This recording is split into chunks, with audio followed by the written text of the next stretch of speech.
Eka mbaye ikaze muri aya makuru mu buryo burambuye. Gedira dukunda Micha Yvonne akaba yahagarariwe na Alphonse Twahirwa.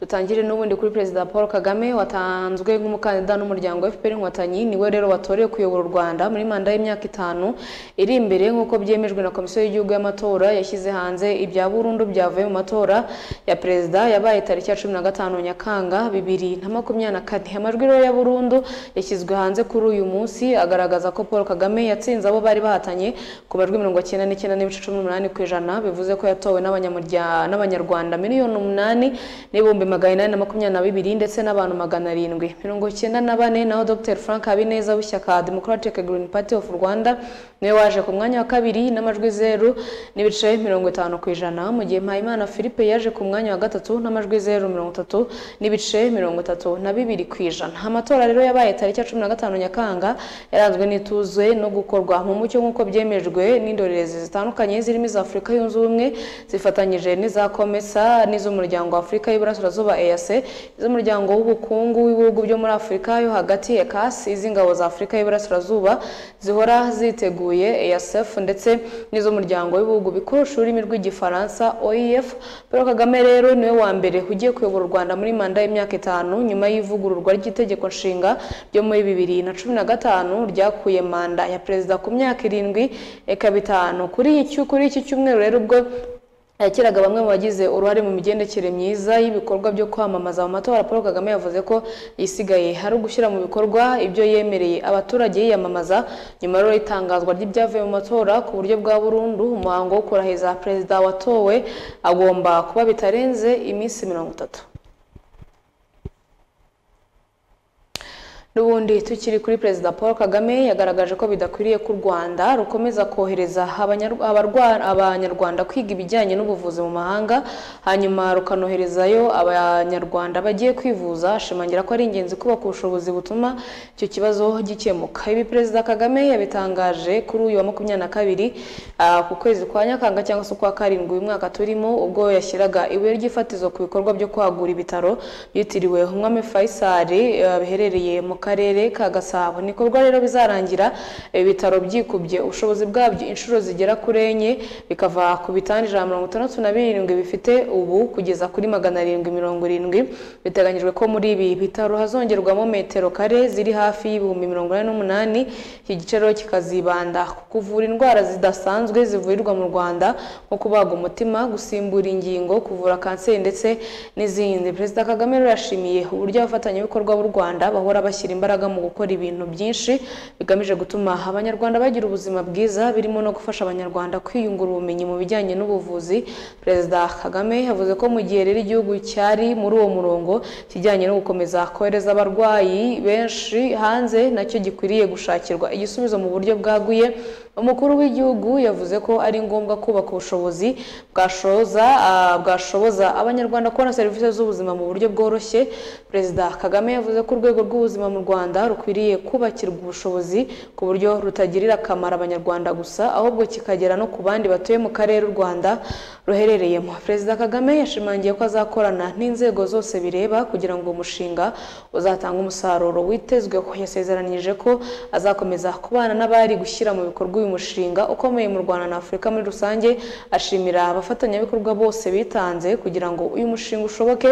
Mu bizakorwa rero harimo kongeraho ibitanda 600 birimo 300 bizashyirwa mu byumba byihariye byakira umurwayi umwe gusa, mu gihe ibindi 300 bizashyirwa mu byumba bishobora kwakira abantu 2. Impamvu y'ibyo bitanda bike mu cyumba no kugabanya uburyo abarwayi bahurira hamwe ari benshi, hirindwa ko bakwanduzanya indwara zimwe na zimwe zishobora kwandurira ahantu hari abantu benshi, nk'uko rero icyorezo cya COVID-19 cyabitanzemo isomo. Rero Kigali Faisal Hospital ifite abakozi barenga 800 barimo abavura barenga 600, mu gihe inzobere z'abaganga zibarirwa muri 80. Imibare rero biteganya ko izikuba bijyanye n'uko ubushobozi bw'ibitaro buzaba bwazamutse. Dukomereze amakuru yacu ku rubyiruko rw'abanyarwanda barenga 50 baba mu mahanga basuye u Rwanda mu rwego rwo kurushaho kumenya amateka yarwo n'umusanzu batanga mu iterambere ryarwo. Ni muri gahunda yiswe Rwanda Youth Tour ya 2024 ibaye ku nshuro ya 4. Ibindi kuri iyi nkuru reka tubibaze mugenzi wacu Daniel Hakizimana.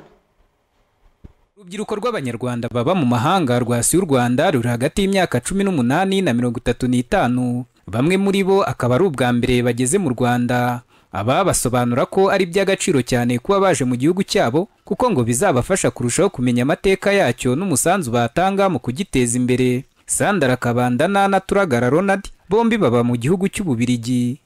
Natangiye Rwanda Youth Tour l'année dernière. Twaje ndi muri diaspora y'Ababirigi, nkunda mu Rwanda, navuye mu Rwanda mfite imyaka 4, ariko nza kenshi mu Rwanda. Expectations zanjye niko abantu baza bakakunda mu Rwanda, bakamenya culture, tradition, bakamenya ko hari opportunités pour les jeunes. Hanze ushobora gusanga urubyiruko ruri hanze rutazi neza amateka y'igihugu cye.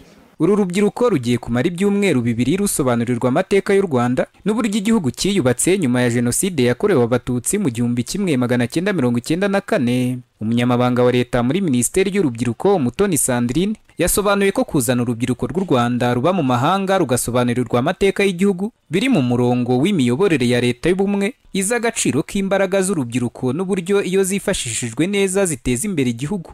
So as you already know in terms of figures, nk'uko mubizi turebye mu mibare u Rwanda kimwe n'ahandi ku isi abakiri bato nibo benshi. Ubwo rero igihugu kirajwe inshinga no kureba uko abo bakiri bato bahabwa uburezi bwiza, bagahabwa ibyangombwa byose, bagashyigikirwa, kubera ko tubona ibibera mu bindi bihugu iyo urubyiruko rudashyigikiwe. Ikindi mu Rwanda muzagira umwanya wo gusura urwibutso rwa Jenoside, munasure ingoro y'urugamba rwo guhagarika Jenoside. Muzabona uburyo mu gihe cy'ubutegetsi bwateguye Jenoside abenshi bayigizemo uruhare ari urubyiruko, kuko abahamijwe ibyaha bya Jenoside ubu bageze mu myaka 60. Bivuze ko mu gihe cya Jenoside mu mwaka wa 1994 bari bari mu myaka 30 cyangwa no hafi yayo. Bisobanuye ko icyo gihe leta ntiyitaga ku kurera neza urubyiruko ngo irutoze gukora ibyiza. Nkamwe rero muri bato mufite intego, mufite ubwenge, mufite imbaraga, mujye mubikoresha mu gukora ibyiza. Creativity, again, use it for the good. Rumwe mu rubyiruko rw'Abanyarwanda baba mu mahanga rwagaragaje ko ibihugu babamo bimwe usanga birimo abantu benshi bahakana bakanapfobya Jenoside yakorewe Abatutsi n'abandi bakwirakwiza ingengabitekerezo ya Jenoside, bityo rusaba inama y'icyo rwakora mu guhangana nabo. Rwasobanuriwe ko rugomba gushyira imbaraga mu gukora ibyiza kandi rukagira imitekerereze mizima, ndetse rugashyira imbaraga mu kumenya amateka y'u Rwanda kuko ariyo ntwaro yonyine yabafasha mu guhangana n'abahakana bakanapfobya Jenoside yakorewe Abatutsi. Umunyamabanga wa leta muri Minisiteri y'Ububanyi n'Amahanga ushinzwe ubutwererane bw'akarere General Retired James Kabarebe yabwiye urwo rubyiruko ko rufite umukoro ukomeye wo gutanga umusanzu mu guhagarika ikwirakwira ry'ingengabitekerezo ya Jenoside. We must put an end to the transgenerational transfer of the genocide ideology from tugomba guhagarika burundu ingengabitekerezo ya Jenoside ku buryo itaba ikintu gihererekanwa hagati y'ikiragano ku kindi, kuko tubyihoreye ibintu byaba bibi byaba bisobanuye ko mu gihe kizaza hari igihe amateka yakwisubiramo, Jenoside ikongera kuba, ibintu byaba ari bibi cyane. Ubwo rero uburyo bwo kubihagarika burundu ni ukwirinda ko iyo ngengabitekerezo iba uruhererekane hagati y'ikiragano ku kindi. Minisiteri y'Ububanyi n'Amahanga igaragaza ko bari ku nshuro ya 4 urubyiruko rw'Abanyarwanda ruba mu mahanga rusuye u Rwanda mu rwego rwo kurushaho kumenya amateka yarwo muri gahunda yiswe Rwanda Youth Tour 2024. Kuri iyi nshuro hakaba haje abarenga 50. Daniel Hakizimana, Flash TV. Reka dukomereze amakuru yacu mu karere ka Nyabihu, aho bamwe mu batujwe mu mudugudu wa Kabyaza mu murenge wa Mukamira muri ako karere barasaba ko bakubakirwa ivuriro rito hafi yabo, ko nko mu masaha ya ninjoro iyo hagize urwara bagorwa no kumugeza ku kigo nderabuzima cya Rwankeri bitewe n'urugendo rurimo ndetse n'inzira zihagera zangiritse. Ubuyobozi bw'akarere ka Nyabihu bwo burasaba abaturage kuba bifashishije ikigo nderabuzima cya Rwankeri mu gihe hataraboneka uburyo bwo kububakira ivuriro rito. Umuhoza Honore adufitiye inkuru irambuye. Hari ukuntu umuntu arwaza umuntu nijoro Kurugera hari umubyeyi ufatwa n'inda nijoro. Turi mu mudugudu wa Kabyaza wubatswe mu murenge wa Mukamira ho mu karere ka Nyabihu. Imwe mu miryango yari ituye ahashobora gushyira ubuzima bwayo mu kaga, ndetse n'imiryango itaragiragaho ikinga umusaya niyo yatujwe muri uyu mudugudu. Imwe muri iyo miryango ubwo yaganiraga n'ibitangazamakuru bya radio na televiziyo Flash igaragaza ko hari ubwigorwa no kugeza umurwayi ku kigo nderabuzima cya Rwankeri, ikifuza ko muri uyu mudugudu hakubakwa ivuriro rito. Hari ukuntu umuntu arwaza umuntu nijoro cyane ko dufite n'ahariya Rwankeri haba n'amarezo makeya, waba udafatishije umuyobozi w'ikigo ushinzwe ambulance ngo ayitwoherereze ugatega nk'akamoto urwaje umwana nijoro, cyangwa se nk'ababyeyi babyara ugasanga kugira ngo agere ku bitaro nijoro aho indi mufatiye bigoranye. Turagakeneye akavuriro gatoya kajya kadufasha kakatuvurira abana mu gihe gikwiye, uwo ari we wese ukeneye kuba yavurwa ubutabazi bukaboneka. Hano mu Kabyaza kadufasha. Kurugera hari umubyeyi ufatwa n'inda nijoro bakabura kuntu bamutwara kubera umuhanda wabaye mubi. Ariko wenda icyo dukeneye hano ni akavuriro gatoya ko kugira ngo tutokujya tugoka igihe turwaye tujya kure bitwanguhire. Kazana igisubizo kubera yuko nk'ufashwa ako kanya byakwihutira kuhagera, nubwo yaba arembye wenda bakamuha transfer ariko babanje kumufasha mu byihutirwa bya mbere. Naho ubundi kubera ari kure biratugorana kugira noneho n'umuhanda ni mubi kugira ngo tuzabone imodoka iza kuba gutwara tugere ku bitaro bindi biratugora. Ku ruhande rw'ubuyobozi bw'akarere ka Nyabihu, Mukandayisenga Antoinette uyobora aka karere yabwiye Flash ko mu gihe iri vuriro rito ritaraboneka aba baturage bakomeza kwihangana bagakoresha ikigo nderabuzima cya Rwankeri mu gihe hageze urwara. Abaturage batuye mu mudugudu wa Kabyaza mu cyifuzo bafite cyo kuba bahabwa poste de santé, mu by'ukuri navuga yuko tutahita tugisubiza ko ari yego, kubera yuko urebye aho Kabyaza iherereye ndetse n'aho ivuriro rya Rwankeri riherereye urabona yuko hatarimo intera ndende. Mu gihe twavuga yuko ryaba ritaraboneka baba bakoresha aho ngaho, ahubwo icyo dukangurira umurwayi cyane muri ubwo buryo mvuze yuko urebye atari kure cyane yaho, ni uko igihe yumvise atameze neza yajya kwivuza hakiri kare kugira ngo wenda hatagira uvuga ngo yagowe no kugerayo kubera yuko yagiye anarembye. Kugeza ubu muri uyu mudugudu wa Kabyaza hatuyemo imiryango irenga 350 yagiye ikurwa mu bice bigiye bitandukanye bigize aka karere. Umuhoza Honore, Flash TV, mu karere ka Nyabihu mu burengerazuba bw'u Rwanda. Mugenzi wacu Umuhoza Honore reka dukure mu karere ka Nyabihu tugaruka no mu mujyi wa Kigali, aho bamwe mu baturage batuye Gahanga baribaza cyabaye kugira ngo umuhanda bari bemerewe ukorwe igice, bakavuga ko ari umuhanda wagombaga kuva ku isoko rya Gahanga werekeza i Murinja, ngo abawukoraga bawusubikiye ku kibuga mpuzamahanga cya cricket, ubundi baritahira.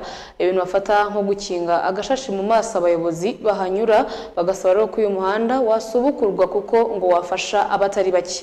Dantoni Gasigwa yarahatubereye. Abantu umuhanda ni mutoya uregeranye umeze nk'akayira, imodoka rigeze zikoramo mbutiyaje ugasanga nyine habayemo. Ni umuhanda uva ku isoko rya Gahanga werekeza mu kagari ka Murinja yo mu murenge wa Gahanga akarere ka Kicukiro. Nta bipimo umunyamakuru yafashe ariko ijisho riguhereje ni umuhanda utarenze kilometero.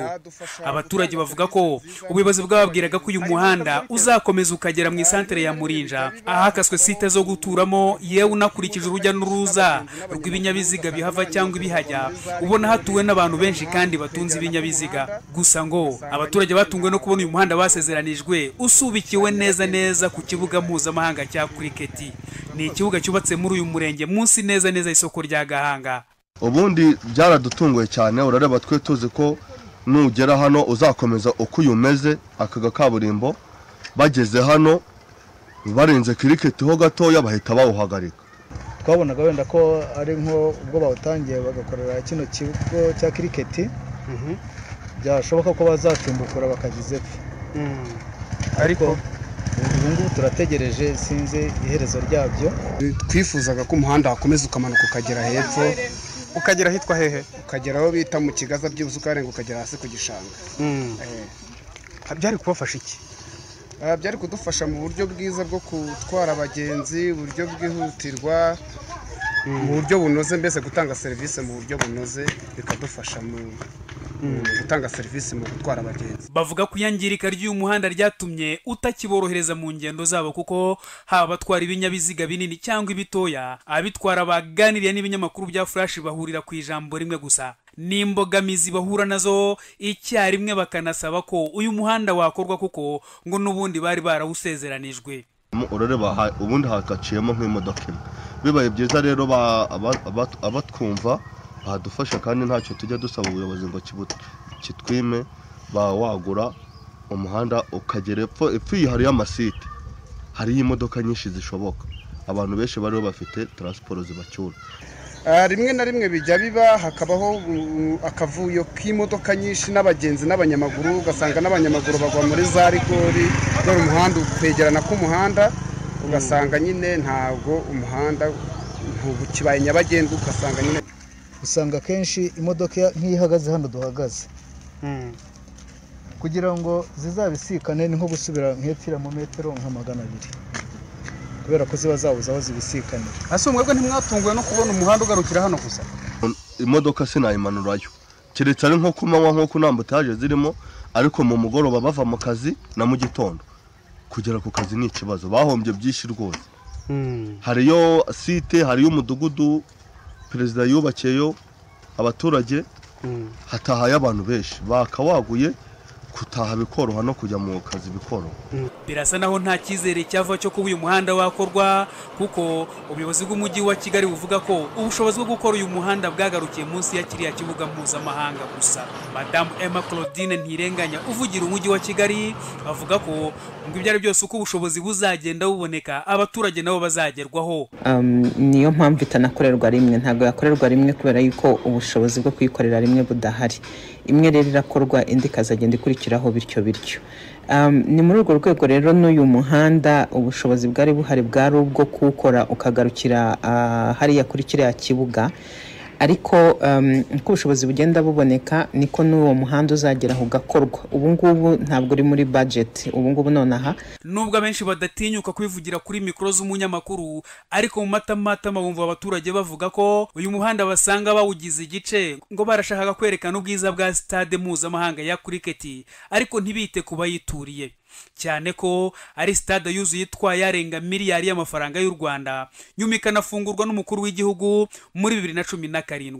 Icyo gihe kandi ni ibirori byitabiriwe n'ibihangange bikomeye muri uyu mukino, barimo umwongereza Brian Charles Rara, Michael Paul Vaughan wahoze ari kapiteni w'ikipe y'igihugu y'Ubwongereza ya cricket, hari n'umunyamabanga mukuru w'ishyirahamwe ry'uyu mukino wa cricket ku isi Sarah Ferguson. Abaturage bagasanga ubwiza bwateguwe bwaro bw'abayobozi gusa, bo nta wabitayeho. D'Antoni Gasigwa, Flash TV.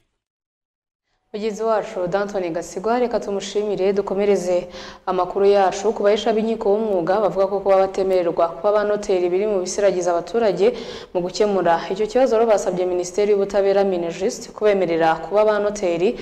Minisiteri y'Ubutabera Minejust yavuze ko icyo ari ikibazo bazi kandi ko biri gukorerwa ubuvugizi mu gihe cya vuba bari buhabwe igisubizo. Ari Gilbert Donia afite inkuru irambuye.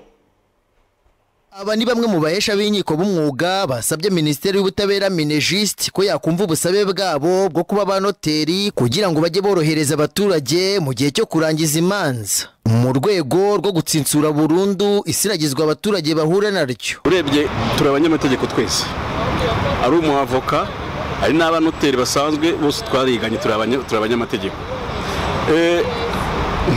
Nta mbogamizi ihari, kuko umuntu abaye umuhesha w'inkiko akaba na noteri, noneho byanabana byiza kurusha. Kubera iki? Cya gihe ndimo ndangiza urubanza mba nzi nyiri umutungo, mba mfite icyangombwa cye cy'ubutaka, mba narakibonye. Gukora mitasiyo nkayimukorera numva byakoroha kurusha ukuntu yakwirukanka ajya hirya no hino bigatuma noneho atana umwanya ngewe bikaba byanyorohera kugira ngo igikorwa cyihute n'iyo mitasiyo ihita inakorwa.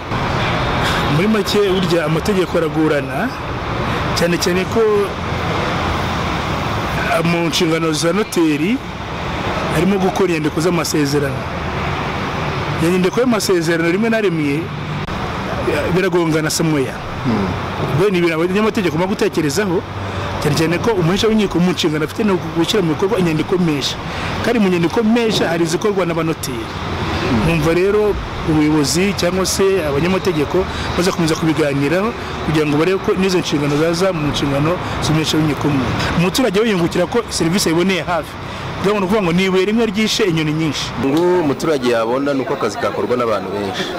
Niba hano hari umuntu umwe habaye abantu 10 muturumva inyungu zirumvikana. Aba bahesha b'inkiko babwiye Minejiste ko mu gihe bakwemererwa kuba abanoteri ngo babifatanya n'uwo mwuga basanzwemo, dore ko ngo nabo bize amategeko kimwe n'abandi. Aha Maître Mihigo Safari hamwe na Niyonkuru Jean Aimé uyobora urugaga rw'abahesha b'inkiko avuga ko urugaga yoboye ruzakomeza gukora ubuvugizi. Mu itegeko rero nta n'ahantu babivuga ko umuhesha w'inkiko atemerewe kuba noteri, nta na hamwe. Gusa ni ibintu abantu bishyiriyeho. Gaga n'abahesha b'inkiko twe twumva nta kibangamye kirimo, ufashe iyo myuga yumbuka yihuza. Ubwo rero twumva ubuvugizi icyo bisaba no gukora ubuvugizi gusa kugira ngo nabo iyo nshingano bayihabwe. Umunyamabanga uhoraho muri Minisiteri y'Ubutabera akaba n'intumwa nkuru ya leta yungirije Mbonera Theophile yabwiye itangazamakuru ko barimo kwiga kuri iki kibazo. Hari ibindi biganiro byariho bigamije kureba niba hari impamvu zidasanzwe zishobora gutuma umuhesha w'inkiko ataba noteri. Igishobora kuzavamo bazakimenya birumvikana, gishobora kuba inkuru nziza cyangwa se kikaba inkuru ibasobanurira byimbitse impamvu bitakunda kuba abahesha b'inkiko n'abanoteri. Ubwo rero ngibyo ngira ngo reka tubiharire wenda igihe kitarambiranye. Ibi babigarutseho mu nteko rusange y'abahesha b'inkiko b'umwuga bakorera mu Rwanda. Urugaga rw'abahesha b'inkiko b'umwuga rwatangiye mu mwaka w'2003 kugeza ubu rugizwe n'abanyamuryango basaga 500 bakorera hirya no hino mu gihugu. Gilbert Dunia, Flash TV mu karere ka Kicukiro mu murenge wa Kanombe. Mugenzi wacu hari Gilbert Dunia, reka tumushimire. Reka dusoreze amakuru twabateguriye ari kuvugwa hano mu Rwanda mu karere ka Nyagatare, aho hagiye gutangira porogaramu izafasha abangavu batewe inda kwiga imyuga ijyanye n'ubuhinzi n'ubworozi, nyuma y'uko bigaragaye ko bamwe muri aba bangavu babayeho mu buzima bubi nyuma yo kubyara. Iyi porogaramu rero yiswe TEFA ihuriweho n'akarere ka Nyagatare n'umuryango ufasha abangavu batewe inda Empower Rwanda. Reka tuze gukurikirana inkuru yabo twateguriye na Valence Nzabonimana. Akarere ka Nyagatare ni kamwe mu turere tuzi imbere mu gihugu mu kugira imibare iri hejuru y'abangavu batewe inda, ndetse bamwe bakabura ubushobozi bwo kwibeshaho no kurera abo babyaye, nk'uko bamwe muri bo babitangarije umunyamakuru wacu. Njyewe nahuye n'ingaruka mbi cyane kuko mu bwonko naranahungabanye, ngerageza no kuba nakiyahura kuko gutwara inda uri umwana biragoye, n'ababyeyi ndetse bakanakujugunya. Njyewe ku myaka nari mfite ntago nari mbashije no kuba nashakisha ubwo buryo bwo kuba nakikodeshereza. Mu kiraka naba nabonye ikiraka nkagikora, mu bintu bigendanye n'ibyo nyine yaba icyate nkagikora, ubwo buzima nahembaye. Ingaruka nagiye mpura nazo mu rugo bamaze kubimenya bakajya banyita icyo nyine nkahora ndi icyo ntajya mba umwana mu rugo, rimwe baza no kunyirukana. Muri aka karere kuri ubu hagiye gutangira porogaramu izafasha abangavu kwiga imyuga ijyanye n'ubuhinzi n'ubworozi yiswe EFA kugira ngo ibafashe kwiteza imbere bahindure imibereho. Iyi gahunda yahuriweho n'akarere ka Nyagatare na Empower Rwanda, umuryango usanzwe wita ku bangavu batewe inda. Umuyobozi wawo Madame Olivia Kabatesi avuga ko iyi gahunda yatekerejweho nyuma yo kubona ko bamwe muri aba bangavu batereranwa bikabagiraho ingaruka nabo babyaye. ndetse n'abantu babyariye iwabo badafite n'ubushobozi bwo gusubira mu ishuri nk'uko twabibagaragarije nabo babona amahirwe yo kwigisha kwihangira umurimo no gukora imirimo ibyara inyungu kugira ngo bashobore kwiteza imbere ariko bashobore no kurera abana cyane cyane yuko ari ababyeyi badafite cyane cyane ubitaho ari abababyaye ari abababyayeho usanga ntawe ubafasha ni nayo mpamvu ngiye ku mutima wanjye ndetse mu izina rya Empower Rwanda twumva bagomba guhabwa amahirwe mbere y'abandi kuko abandi baba bafite ukuntu basanzwe babayeho ariko bo ni abana ni urubyiruko rufite abandi bana. Madamu Murekatete Juliet umuyobozi w'akarere ka Nyagatare wungirije ushinzwe imibereho myiza y'abaturage asaba abangavu kubyaza umusaruro aya mahirwe cyane ko aka karere gasanzwe ari ak'ubuhinzi n'ubworozi bityo bikarwanya ubukene.